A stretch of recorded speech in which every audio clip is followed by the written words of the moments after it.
Hello, viewers. You're welcome to Editorial Thought. I am Toshku Raphael. This Saturday, November 16, 2024, natives of Ondo State in western Nigeria will be exercising their franchise in a bid to elect an individual who will lead them through another 4 years and helping to drive positive development in the state. In connection with this fact, the former governor of Anambra State and Labour Party presidential candidate, Mr. Peter Obi, made a trip to Ondo State on Monday in order to mobilize support for the governorship candidate of the party, Sola Ebiseni.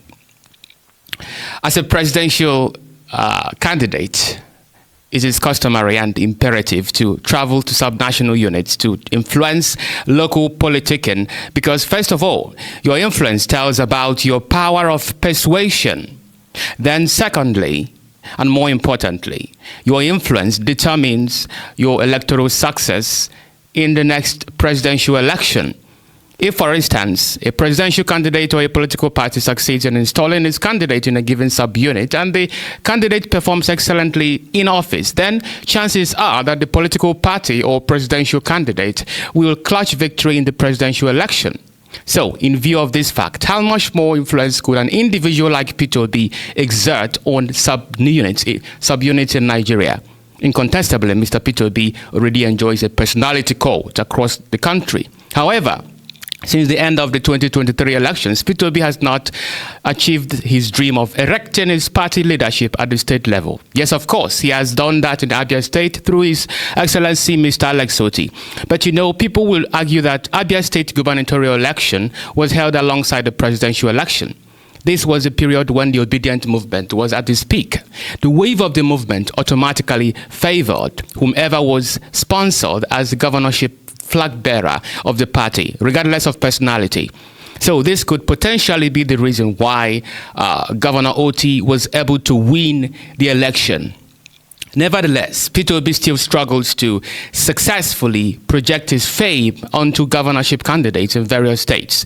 Between the end of 2023 presidential election and October 2024, Nigeria has had 4 off-cycle elections in Imo, Bayelsa, Kogi, and Edo states. In all these states, the All Progressive Congress secured victory, except in Bayelsa State, where the People's Democratic Party won the election, according to results released by the Independent National Electoral Commission. Unfortunately, the Labour Party did not pull much weight. Now, if you analyze Obi, what Obi's influence would be in Edo's Ondo election based on his electoral victory in the state in the 2023, you might also be wrong. Now, here is why. Take Edo State as an example. In 2023, Peter Obi was declared winner in Edo after polling a majority of votes of 331,163. However, he could not communicate this victory during the Edo governorship election.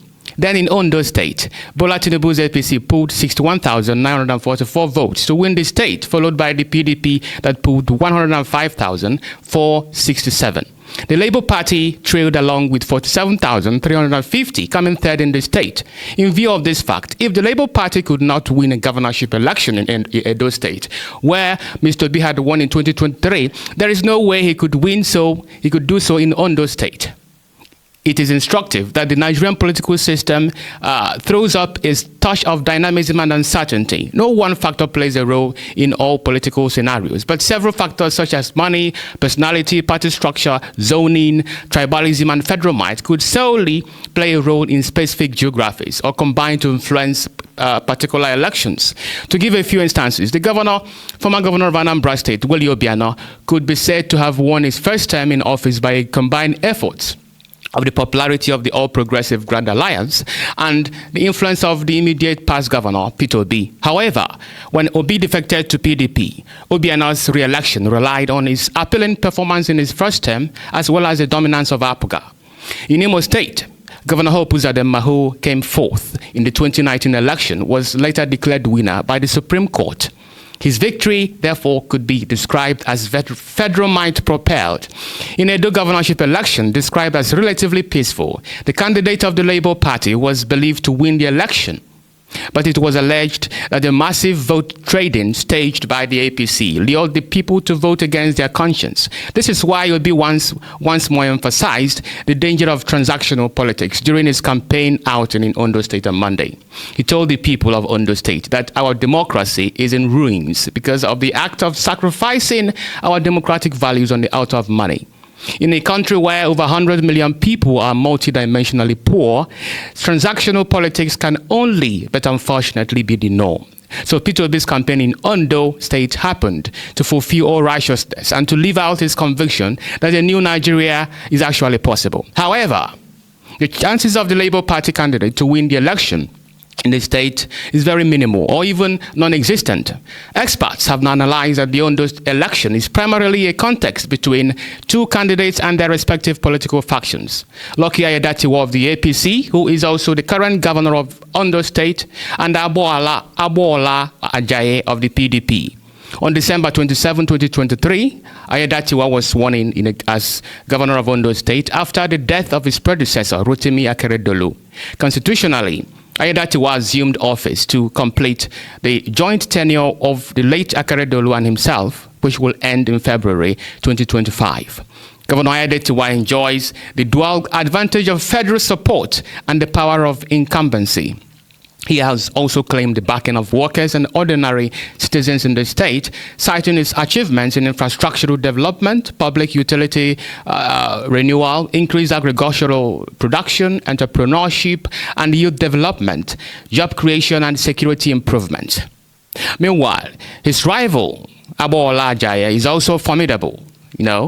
Ajayi boasts more public service experience than his APC counterpart, having served as a councillor, the chairman of a local government, and a member of the House of Representatives before being nominated by the late Governor Akeredolu as his deputy governor in 2016. Therefore, being a grassroots politician, Mr. Ajayi could potentially pull a massive support from the local population.